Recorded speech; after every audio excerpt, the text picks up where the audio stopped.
Hi, my name is Edwin. A quick intro for me is coming up, but first I have to warn you, because yesterday evening I was still like this.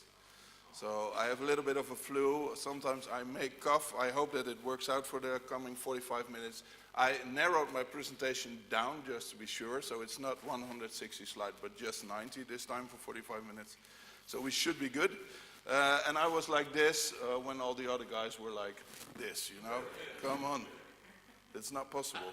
I will check also I've got a new clicker, by the way, which can zoom. So now you can see that Warren, right there, is also memory master. Unbelievable. I don't know what it is, but it worked like this. All right, quick news flash for us all. Satoshi Nakamoto. Anybody know who he is? Warren.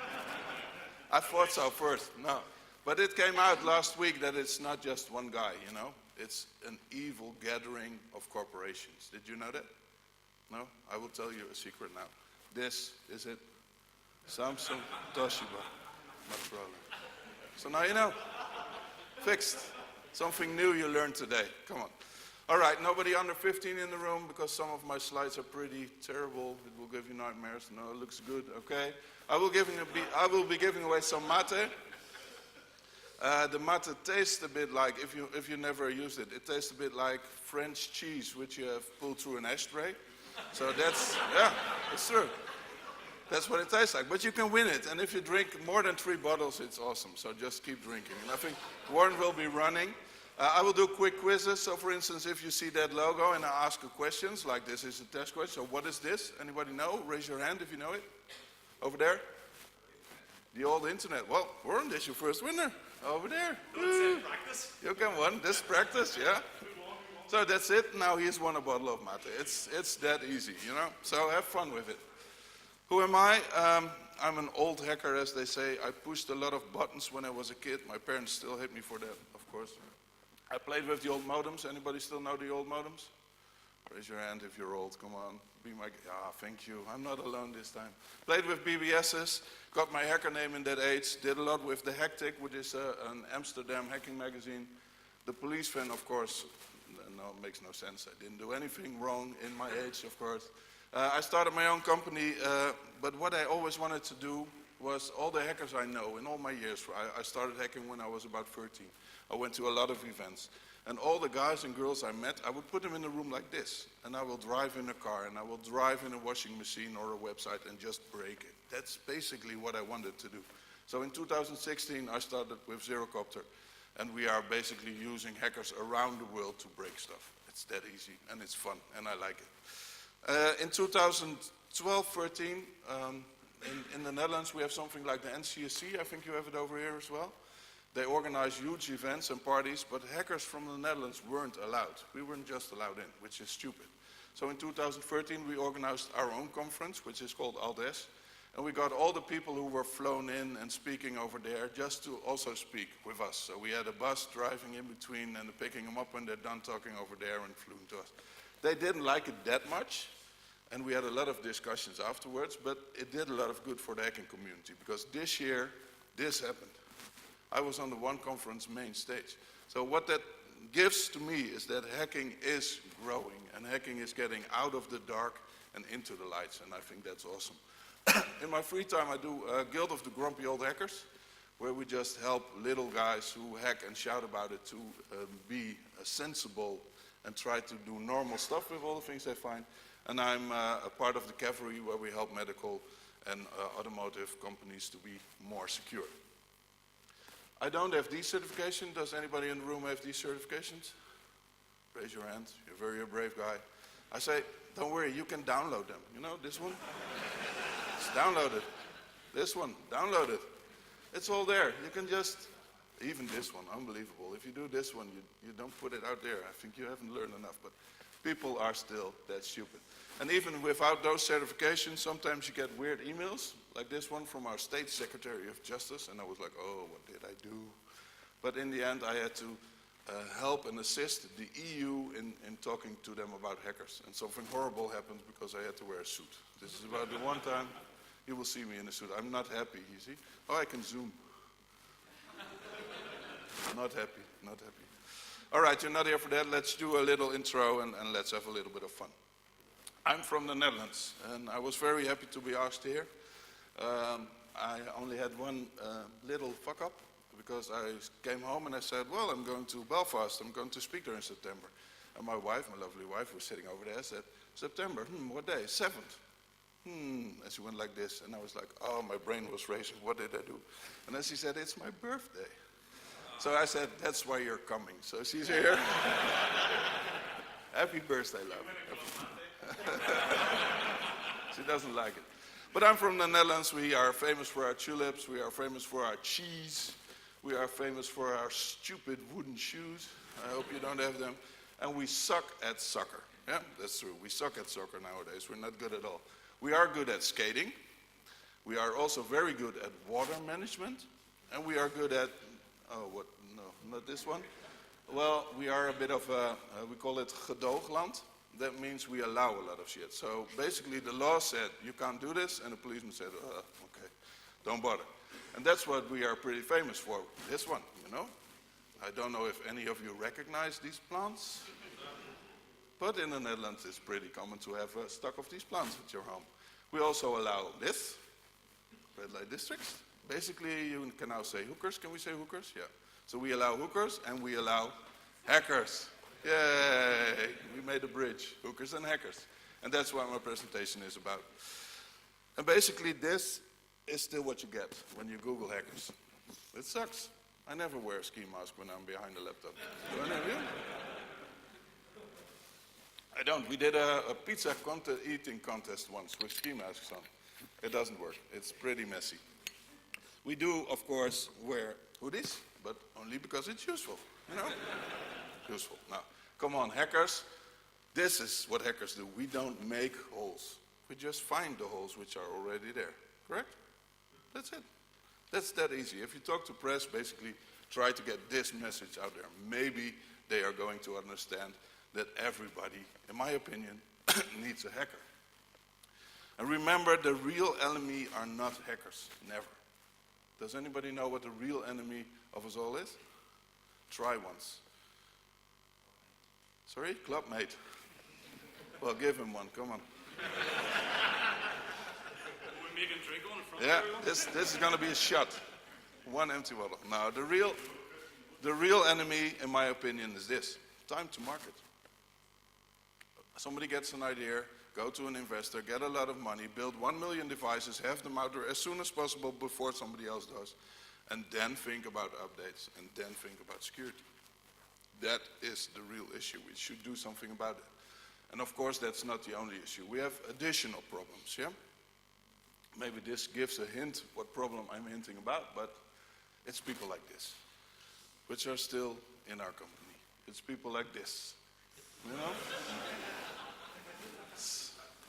How the fuck do you come up with shit? People like this, well, yeah. I did. There was nobody below 15 in the room, you know. This, my favorite. My favorite, this one. Especially the guy in the middle with his eyes closed, you know. Nothing is going to happen. And I live in the Netherlands, and in the Netherlands we have students, and students, when it's hot, they drink a little beer, and then they're in their pool in front of their student homes, and they want to eat something, and what do? This. Brilliant. As long as you have stupid people, stupid things will happen. That's basically what we say. And yeah, this, you know, you can only muffle them. It's not much to be done. But be honest, I mean, we sometimes make the same mistakes. I speak to a lot of companies, and then I see this, and I ask them, which lock do you choose? Which one do you choose? Do you choose this one, number 1, or do you choose number 2? 2? Yeah, everybody choose 2. Then why are all the keys behind lock number 1? If we enter a building, the easiest lock to pick is the lock with all the keys. It's stupid. Think about stuff like that. And then people say, we use tags. Well, we still have stuff on eBay for 10 to 15 pounds that can copy like 10 frequency cards for like 20 pounds. It's so easy these days. And people have to think about security. Just having a tag, just having a card isn't gonna cut it for you. And we get a lot of stupid stuff. Anybody knows what this is? Amazon Alexa, what can you do with it? Well, come on. You can talk to it. It's fun if you talk to it. You can order stuff at Amazon, and I will introduce to you the first parrot who ordered his own stuff at Amazon. Because that stuff is going to happen. That's what you get when you do a lot of IoT and don't think about stuff. This, I don't want this. Does any of you want this? This is going to happen. Your toothbrush wants a LinkedIn connection with you. We have more. This. We have a lot of sensors in our phone. So much sensors that they now can just see our PIN code by the movement your phone makes. So not by what you type, no, by the way you move and your phone reacts to vibrations. They can, within 5 guesses, have your PIN code.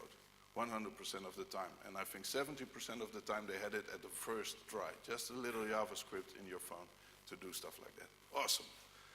And this, I do a lot of talks, a lot of conferences, and then you're in Russia and you had a little bit of that vodka, which is not really good, but it works, and you walk in the park to your hotel and you see this, like a Windows error message, 5 by 5 in the sky. And you think, oh my God, that vodka was really shitty.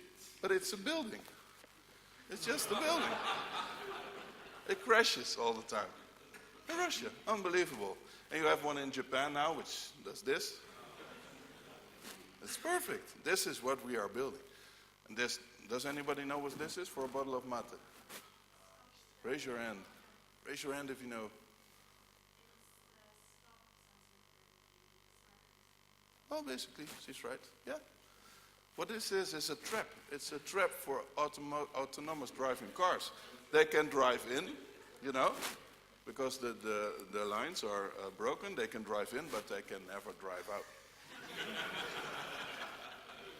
It's that easy. It's I think 7 kilos of salt and some hackers who think of this shit.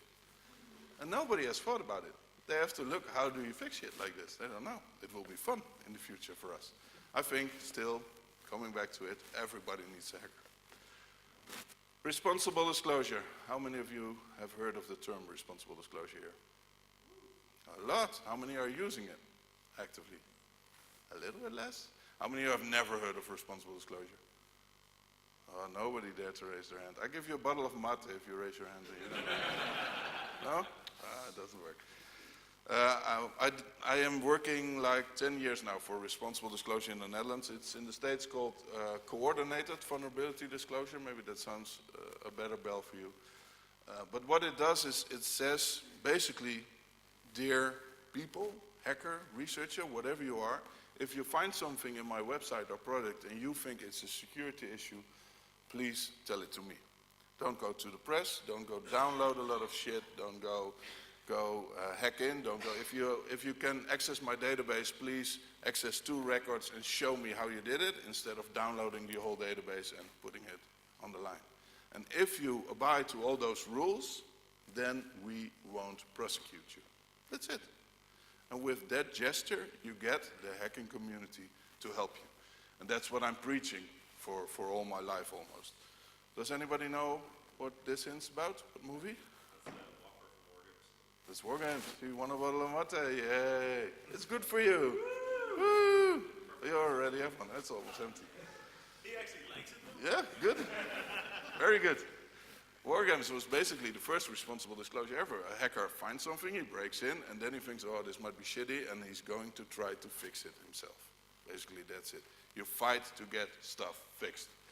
And there is even ISO standards now for it. You have an ISO standard for vulnerability disclosure itself and how to work with vulnerability disclosure, so how to get the process organized in your company. So it's not even something hackers shout about anymore, but it's something legit because it has an ISO standard. And even this ISO standard is even free, which is probably not often in ISO standards. And people like Katie and Jeroen are the people who worked very hard to get it done, so I'm very thankful for them to get it out there.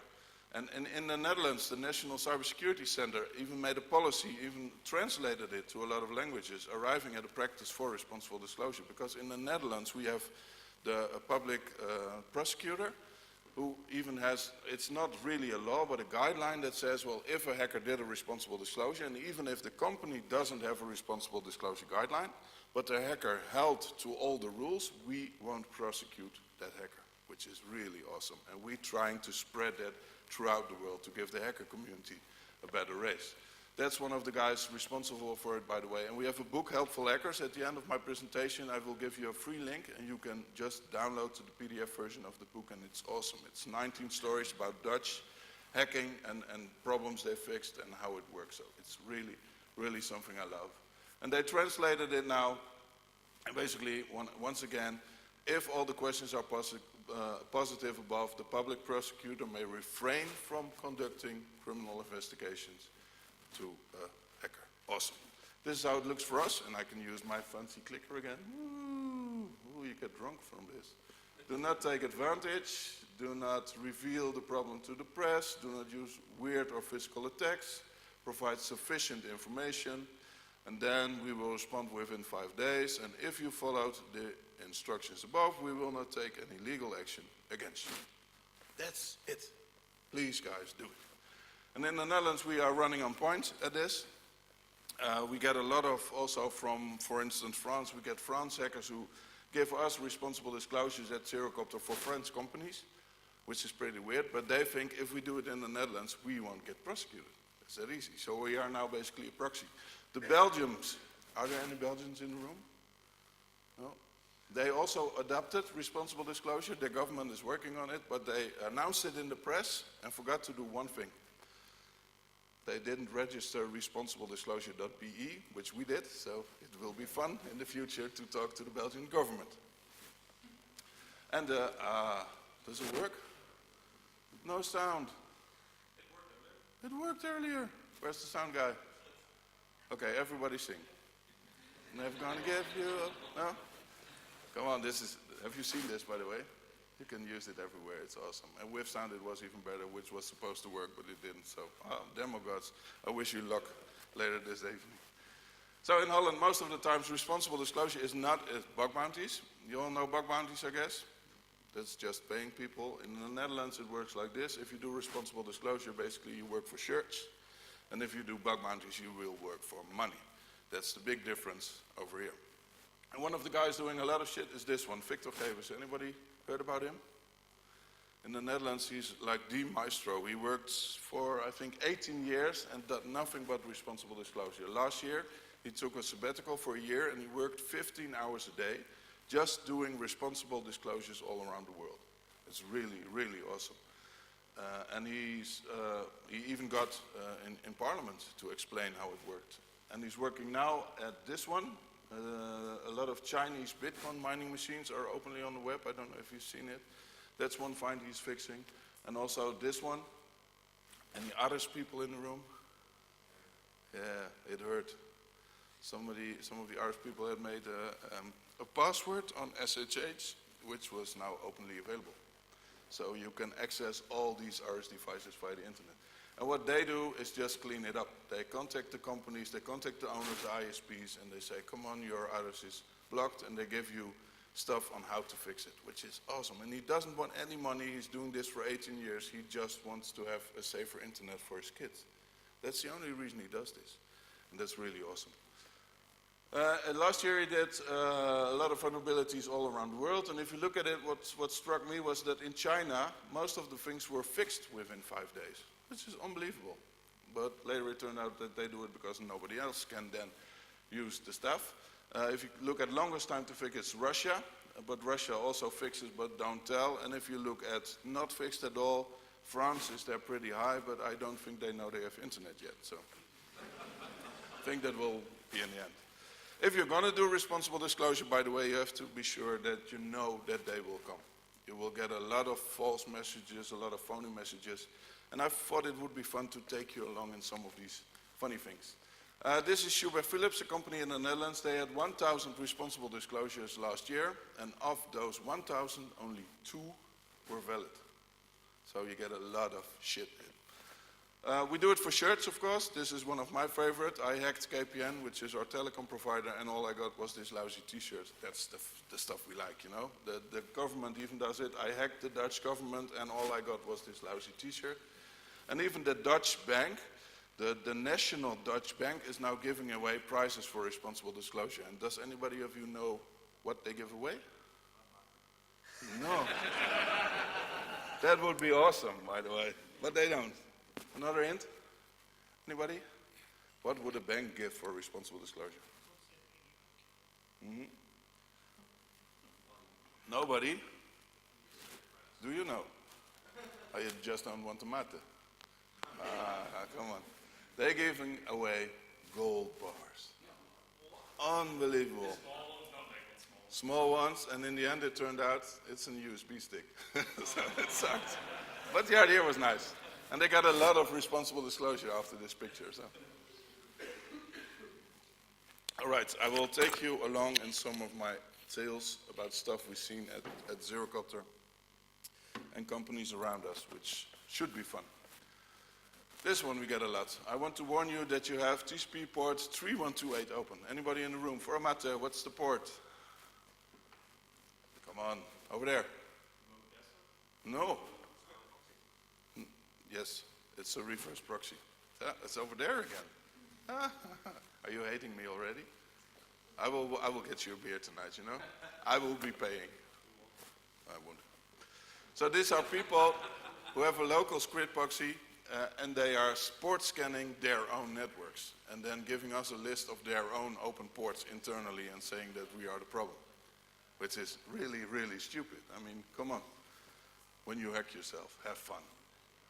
This one also. I want to warn you that you have a problem somewhere, and it might be SSL or it might be a server update. Okay?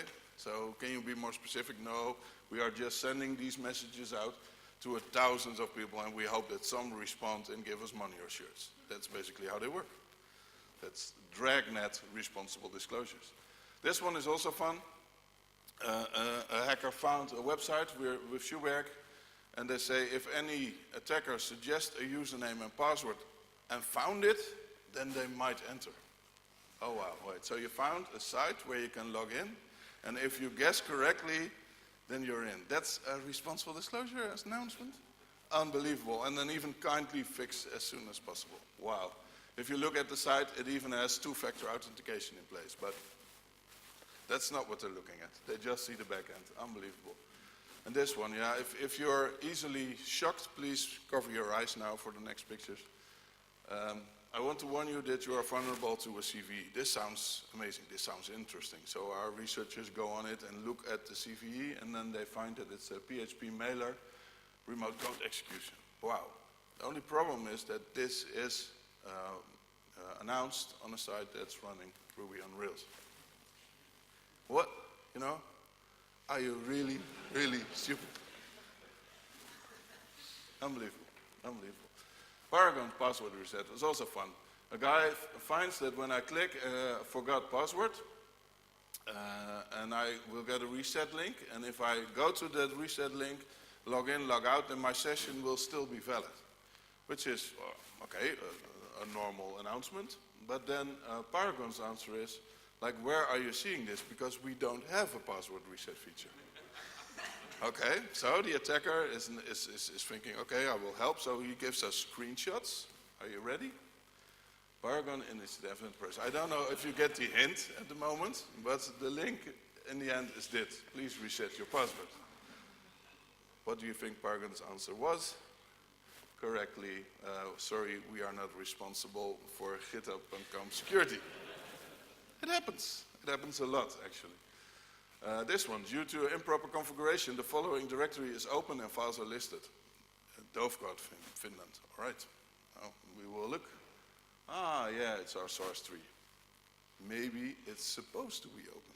You never know.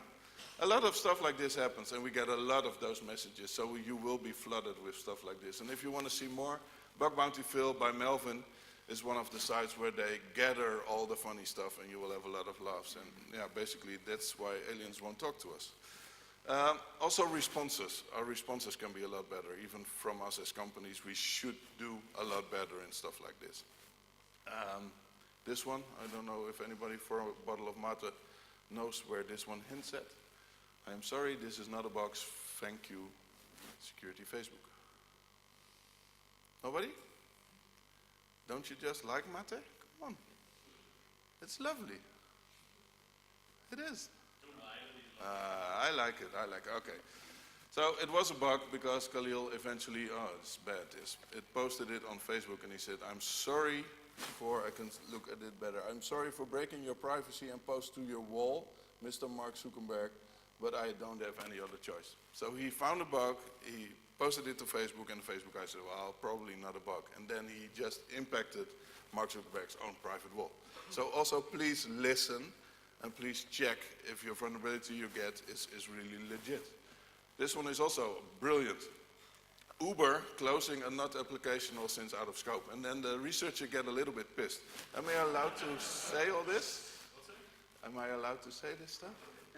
Well, probably not. I can stop this. Okay, I will beep, yeah? You beep, beep, beep, beep, beep, beep, beep. I know this is out of scope and your team member, blah, blah, blah.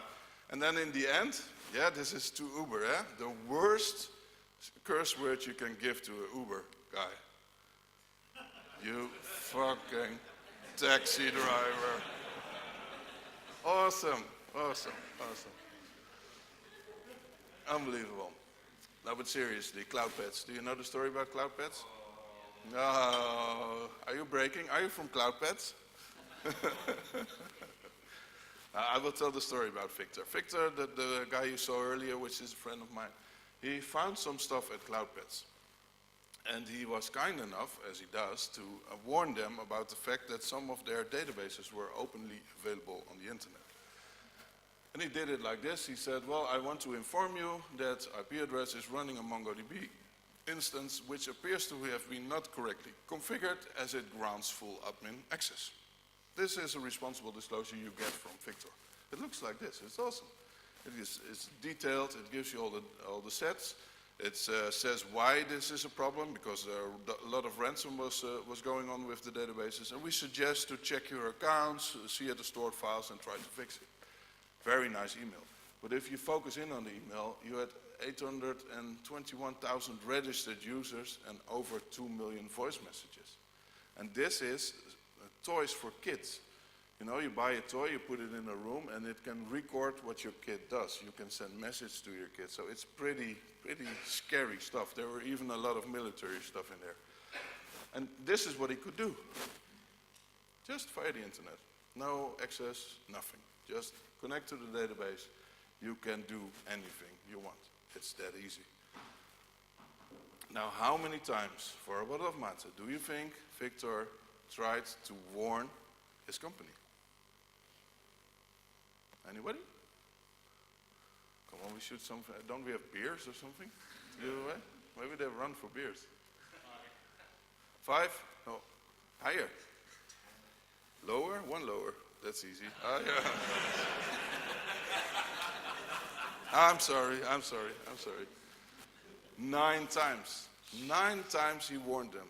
He tried every means, he gave them everything, and they still eventually wiped the database. It's unbelievable. 9 times. So also listen if you get responsible disclosure stuff in. And one of the best still in the world about responses is this one. A guy tells somebody that he has an XSS on their site, and the answer of Kevin Wilson, supporter hero, is, it looks like you are trying to add JavaScript in the name, which is not possible because you need to add letters and numbers and not JavaScript.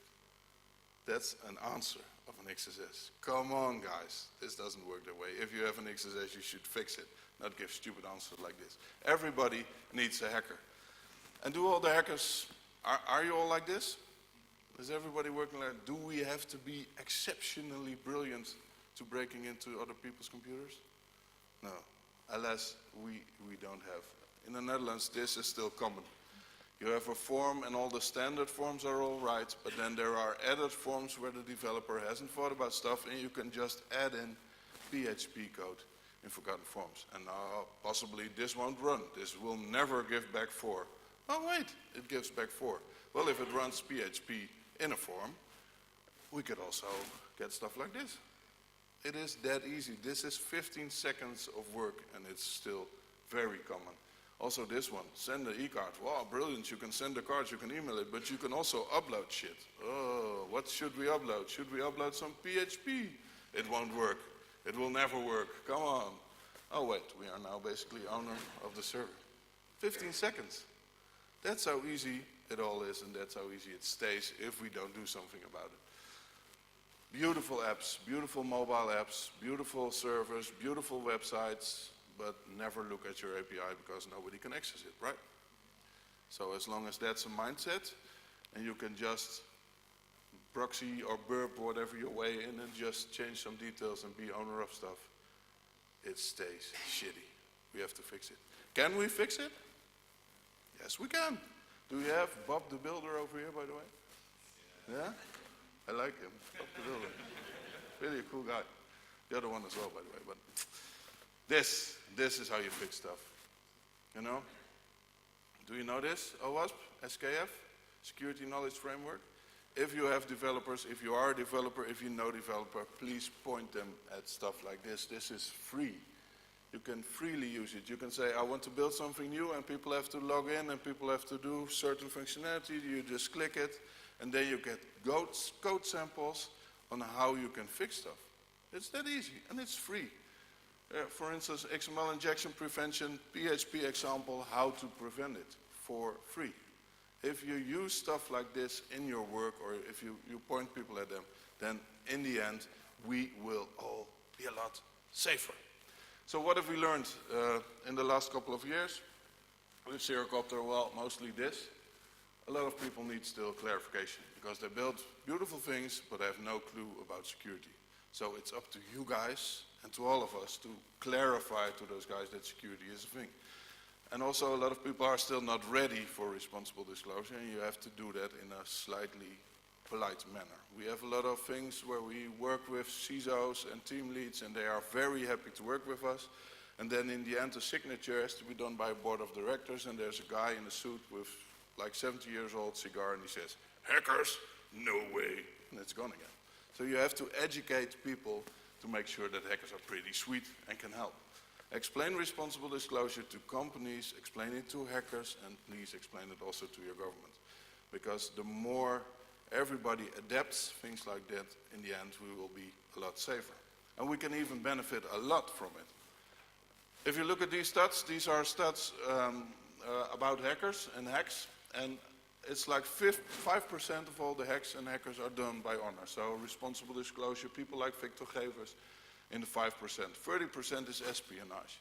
That means China looking into other companies and trying to steal stuff. I don't think we can do a lot about that now. Then you have 15% activists, and you have 10% script kiddies, and 40% who are doing it for the money.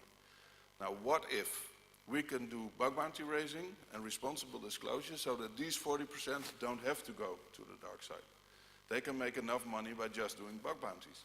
And if we train and learn how to hack to those 10%, then we have 55% of all the hackers on the right side, the good side, where the cookies are. You know? If we can do this, and I think it will be a lot safer. And in the end, still, everybody needs a hacker. So, if a company has a responsible disclosure policy, just go. Just give them your findings. If not, try to link to responsible disclosure info. Just send them an email like Victor, tell them how it works, and give them a place to start, to learn. If not, go to a local cert, and if anything else fails, communicate to your local cert. So give the finding to them and let them, in the end, fix it. But one thing is very, very important for every hacker out there is to be kind. Because only bad shit goes to the press. All the good things everybody forgets. But if we react in a stupid way, then the press will pick it up, and we are all screwed again. All right, I'm going to the end. This is the link, by the way, helpfulhackers.nl. If you go there, you can download the book we were talking about. I will be here afterwards, so you can look at it again if you want. Yeah, but you were late, right? So we're getting it back in. I will go to my last slide. Everybody has this who wants it? Yeah. This is basically my ending, you know. A lot of people still think that hackers are guys with hoodies and hackers are stupid people breaking up shit. No, we are here to fix things, and we all want a better and a safer internet, so we all should work. So basically your new motto from this day on should be this one, you know. Keep calm, hug a hacker, and I wish you a lot of fun at this awesome conference, and thank you for having me.